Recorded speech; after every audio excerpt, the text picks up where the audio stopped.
Salam sejahtera Malaysia. Denyut nadi suara rakyat bergema di channel ini.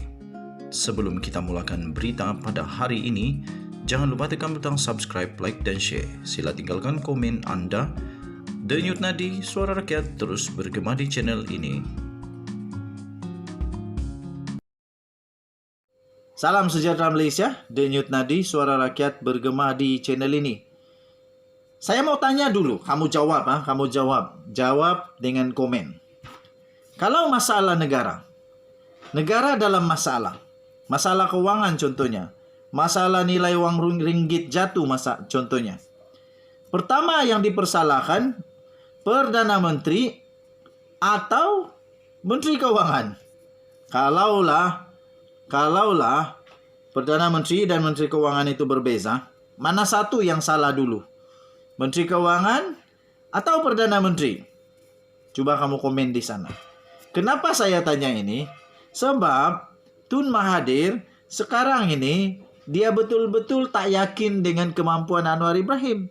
Dan yang base-nya apabila dia beri contoh Anwar Ibrahim 20 tahun yang lalu.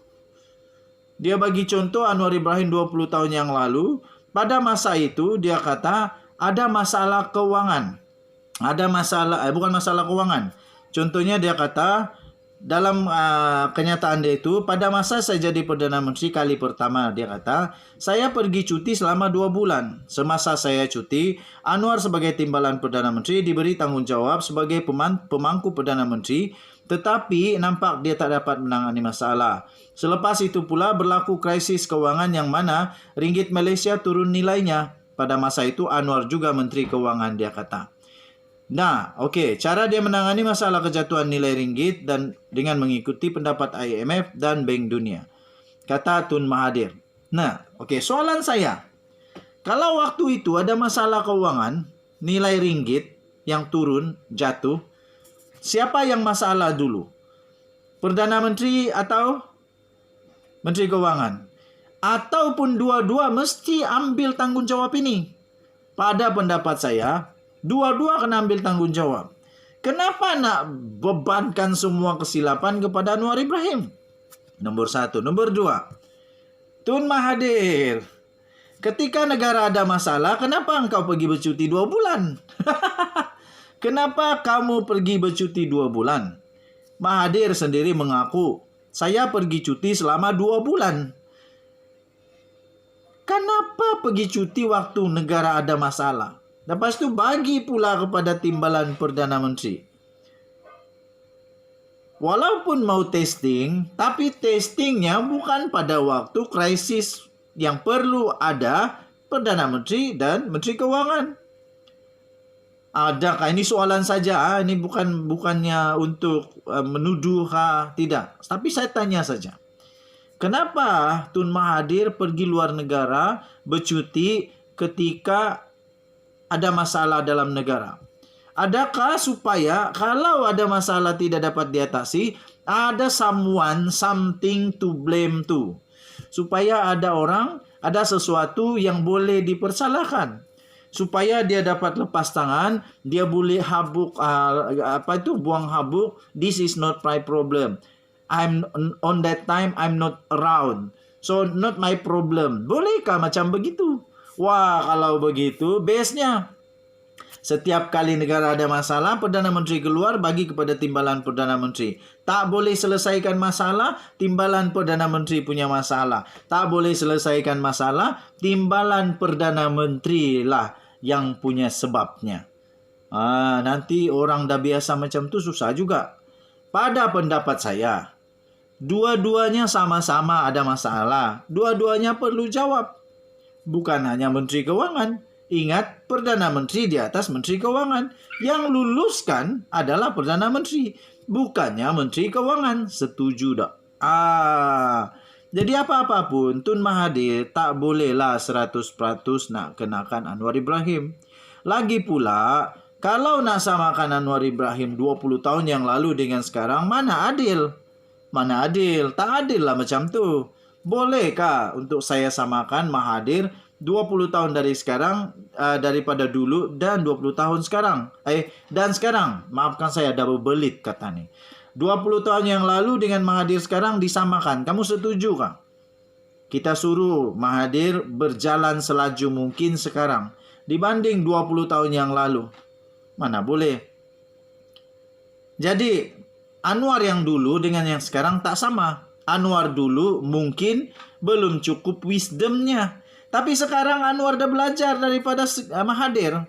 Dia dah belajar apa yang Mahathir buat. Dia dah belajar kesilapan Mahathir. Dia dah belajar kesilapan diri dia sendiri. Dia dah belajar apa yang Mahathir buat kepada dia. Dan itu dia tak suka. Bila dia tak suka, dia tak akan buat dengan orang lain. Dia tak buat dengan orang lain. Sebab dia dah tahu benda tu tak baik. Tuan-tuan dan puan-puan.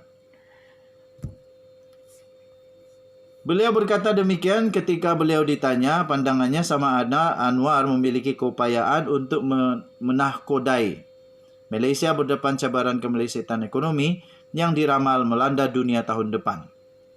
Saya harap Tun Mahathir masih hidup tahun depan. Saya berharap pada usia 98 tahun Tun Mahathir masih hidup. 98. Lepas itu 2024. Umur Mahathir 99. Saya harap pada tahun 5 tahun dari sekarang 2027. Saya harap Tun Mahathir pada usia 102 tahun. Pada usia 102 tahun 2027 Mahathir masih hidup. Supaya dia dapat lihat Anwar berjaya atau gagal mentadbir negara Malaysia. Kalau Anwar berjaya, terpaksalah pada usia 102 tahun itu dia jilat ludah dia balik, kata-katanya balik. Tapi kalau dia memang betul pada 102 tahun, jangan risau. Kita semua sama-sama tukar. Kita semua sama-sama tukar. Jangan takut untuk tukar. Tapi buat masa ini, kita kekalkan dulu Anwar Ibrahim. Dan pada pendapat saya, sudah tidak relevan lagi suara Tun Mahathir ini. Dia sudah terlalu tua. Lebih baik dia pergilah beramal ibadah. Lebih baik dia pergilah sembahyang banyak-banyak daripada dia lebih banyak bagi pendapat. Kalau betul dia pandai bagi pendapat, kenapa dia kalah pada PRU 15 yang lalu? Aku pun heran juga. Kenapa lah orang masih lagi pilih dia sebagai tempat bertanya? Pada pendapat saya, tak payahlah tanya dia lagi. Sudahlah, cukuplah. Tanya orang yang lebih muda. Tanya orang yang sekarang ini ilmu dia relevan dengan masa zaman sekarang. Okey, tuan-tuan dan puan yang dihormati sekalian. Memanglah tidak dapat dinafikan Anwar perlu banyak belajar lagi. Tapi kita bagi dia peluang. Jangan terus-terus hentam. Saya fikir kalau Mahathir jadi Perdana Menteri sekali lagi, belum tentu lagi dia lebih baik daripada Anwar Ibrahim. Belum tentu. Dan bukti dia bahawa dia tak diterima lagi oleh rakyat adalah pada PRU yang lalu. Semua calon pejuang kantoi habis, tak dapat pun duit deposit. Termasuk Mahathir yang ramai orang ramal satu-satunya yang mungkin boleh menang, sekurang-kurangnya satu kerusi pejuang boleh menang adalah dilangkaui Tun Mahathir. Alih-alih kalah teruk, tak dapat deposit semula. Apa pendapat kamu? Sila tinggalkan komen. Kita jumpa lagi. Bye-bye.